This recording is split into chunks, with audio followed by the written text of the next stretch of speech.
Hi കൂട്ടുകാരെ, നമുക്കിന്ന് SAFF സഫായിമേം അവൽഗാവ് എന്ന പാഠത്തിലെ ചോദ്യോത്തരങ്ങൾ നോക്കാം.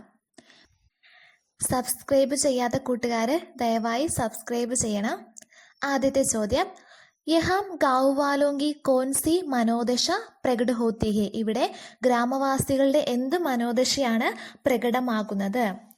യഹാം ഗാവ് വാലോങ്കി സഫായി കർണേക്ക് മനോദശ പ്രകട ഹോത്തി ഹെ. വൃത്തിയാക്കാനുള്ള മനോദശയാണ് പ്രകടമാകുന്നത്. ക്യോംകി എന്തുകൊണ്ടെന്നാൽ വേ സഫായി കർണ അപ്പന ദായിത്വമാനാഹെ. അവർ വൃത്തിയാക്കുക എന്നത് അവരുടെ ഉത്തരവാദിത്തമായി, അവരുടെ കടമയായി കണ്ടത് ചെയ്യുന്നു. സ്വച്ഛതാക്കു ഉനിയും പ്രഥം സ്ഥാൻ ദേത്തെ ഹെ. ശുചിത്വത്തിന് അവർ ഒന്നാം സ്ഥാനം നൽകുന്നു. രണ്ടാമത്തെ ചോദ്യം നോക്കാം. ജീവൻ മേ നിരോഗ് രഹനെ കെ ലിയെ സഫായിക്ക് അലാവ ക്യാ ക്യാ ഉപായ ഹെ. ജീവിതത്തിൽ രോഗമില്ലാതിരിക്കാൻ ശുചിത്വമല്ലാതെ മറ്റെന്തെല്ലാം ഉപായങ്ങളാണ് ഉള്ളത്? ഉത്തരം, ജീവൻ में निरोग रहने के लिए सफाई के अलावा कई उपाय है. അസുഖം വരാതിരിക്കാൻ വൃത്തി കൂടാതെ ഒത്തിരി ഉപായങ്ങളുണ്ട്. ഇസ്മേം അച്ഛാ ഭോജൻ. ഇതിൽ അച്ഛാ ഭോജൻ നല്ല ഭക്ഷണം, യാ പൗഷ്ടിക് ഭോജൻ ഖാന നല്ല ഭക്ഷണം അല്ലെങ്കിൽ പോഷകാഹാരം കഴിക്കുക. വ്യായാമം ചെയ്യുക. സമയപ്പർ സോന കൃത്യസമയത്ത് ഉറങ്ങുക. സ്ട്രെസ് കം കർണ സ്ട്രെസ് കുറയ്ക്കുക. ആദിഹെ എന്നിവയാണ്. മാനിലെ മാവലിനോങ്ക് ഗാവ് മേ പര്യടക് ആത്തെ ഹെ. വഹാം സൂചന പട്ട് ഹെ യഹ് കൈസാ ഹോഗ. മാവലിനോങ്ക് ഗ്രാമത്തിൽ പര്യടനത്തിന് വേണ്ടി വരുമ്പോൾ അവിടെ ഒരു സൂചനാപ്പട്ട് നോട്ടീസ് ബോർഡ് കണ്ടു. അത് എങ്ങനെ ആയിരിക്കുമെന്ന് എഴുതാനാണ് പറഞ്ഞിരിക്കുന്നത്. നോട്ടീസ് ബോർഡ് കൊടുത്തിട്ടുണ്ട്, അതിൻ്റെ ബാക്കി നമ്മൾ പൂരിപ്പിക്കണം.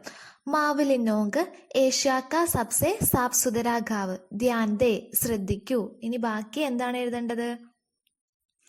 ध्यान दें, यहाँ हम लोग अपने घर से निकलने वाले कूड़े कचरे को भी डस्टबिन में जमा करते हैं और फिर उसे खेती के लिए खाद की तरह इस्तेमाल करते हैं. ഇവിടുത്തെ ജനങ്ങൾ വീട്ടിൽ നിന്ന് വരുന്ന വേസ്റ്റ് പോലും ഡസ്റ്റ്ബിന്നിൽ സൂക്ഷിച്ചിട്ട് പിന്നീട് അത് വളമായിട്ട് ഉപയോഗിക്കുന്നു. പ്ലാസ്റ്റിക് പൂരി തരഹസെ പ്രതിബന്ധിത ഹെ.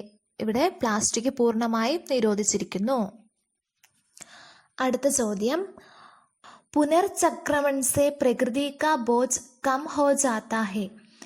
चर्चा करके पुनर्चक्रमण की सूची तैयार करें. പുനർചക്രമൺ എന്ന് പറഞ്ഞാൽ റീസൈക്ലിംഗ്. ഒരു സാധനം നമ്മൾ മറ്റൊരു രീതിയിലേക്ക് മാറ്റിയെടുക്കുക. കൂടെ കച്ചറേസെ ഖാദ്. വേസ്റ്റിൽ നിന്ന് എന്താക്കുന്നു? വളം ഉണ്ടാക്കുന്നു. ഇസ്തേമാൽ കിയേ ഗയെ പ്ലാസ്റ്റിക്സെ. ഉപയോഗിച്ച പ്ലാസ്റ്റിക് കൊണ്ട് എന്താണ് ചെയ്യുന്നത്? Plastic recycling.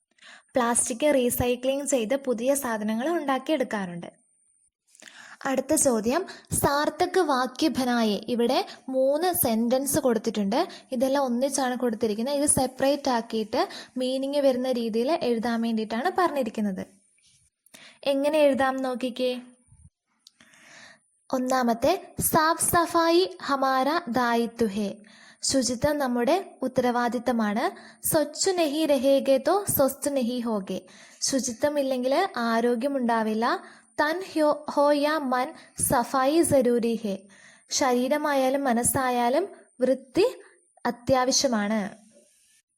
അഗലാഹെ നാരാഗീത് കോ ആഘെ ബിടായെ. നാരാഗീത് മുദ്രാവാക്യം, അത് മുന്നോട്ട് കൊണ്ടുപോകാനാണ് പറയുന്നത്, മുന്നോട്ടേക്ക് എഴുതാൻ വേണ്ടിയിട്ട്.